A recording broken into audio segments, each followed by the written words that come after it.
Bonjour, bienvenue sur Morning Echo, la vidéo en ligne de caseco.com. Aujourd'hui, on va parler création et créativité. Voici tout de suite le sommaire.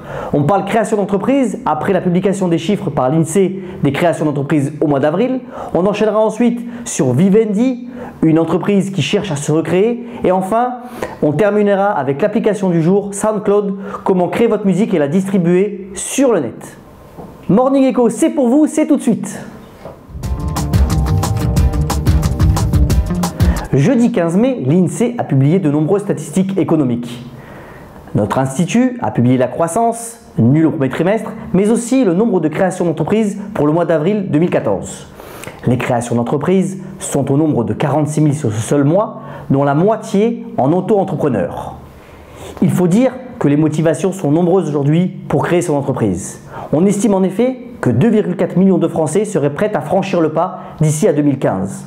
La perspective de travailler en indépendant, la volonté d'améliorer ses revenus, ainsi que le goût du défi sont autant de motivations pour créer son entreprise. Côté parité, on s'aperçoit aussi que 32% des créations d'entreprises sont le fait des femmes. On se lance souvent seul et même s'il est important de faire un beau business plan pour avoir des financements, on s'aperçoit que 50% des entreprises qui sont créées le font avec moins de 16 000 € de capital initial.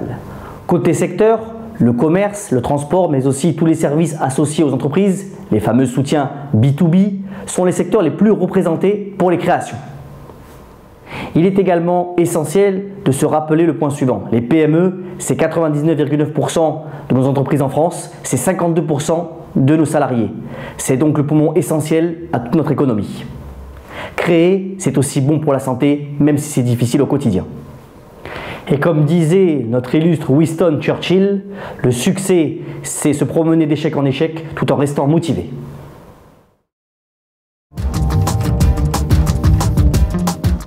Vivendi a publié ses résultats le jeudi 15 mai. Il n'y a pas beaucoup de surprises, tant sur le chiffre d'affaires que sur la rentabilité, un résultat net de 161 millions d'euros sur le trimestre.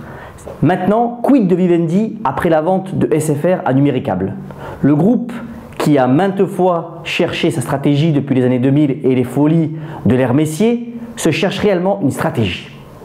Si on fait un petit flashback sur Vivendi depuis les années 2000, on s'aperçoit que Vivendi a souvent acheté des boîtes, Universal Studios dans le cinéma, Activision dans les jeux vidéo, et ensuite les a revendues à moindre prix tout en cherchant à rassurer ses investisseurs et les actionnaires. Aujourd'hui, Vivendi cherche à se recréer sous la conduite de Vincent Bolloré, bien connu dans le monde des affaires et patron d'Havas. Recentré autour de Canal+ et d'Universal Music, Vivendi est face à des défis considérables face à ses concurrents. Vivendi aujourd'hui est certes riche en cash, mais le marché sera très attentif à son utilisation. Je sais, elle est un peu facile, mais Vivendi doit trouver son modus vivendi pour fonctionner convenablement avec les investisseurs et les analystes, sinon le cours de bourse sera toujours ancré sur les 20 €.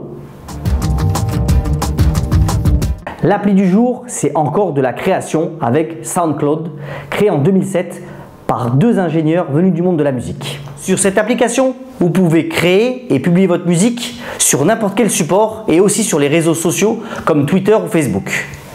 L'avantage, c'est que le lecteur audio se présente sous forme d'onde comme à l'ancienne. Et vous avez un éventail de fonctions sociales assez sympa, comme la possibilité de gérer ses contacts, d'organiser des groupes, mais aussi de faire le lien avec d'autres utilisateurs.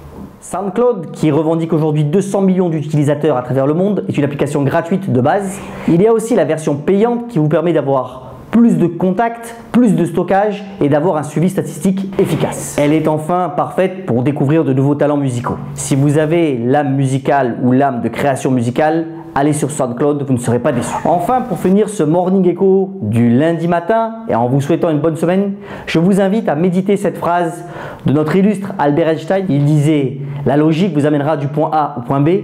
En revanche, l'imagination vous amènera partout ». À bientôt sur Morning Echo.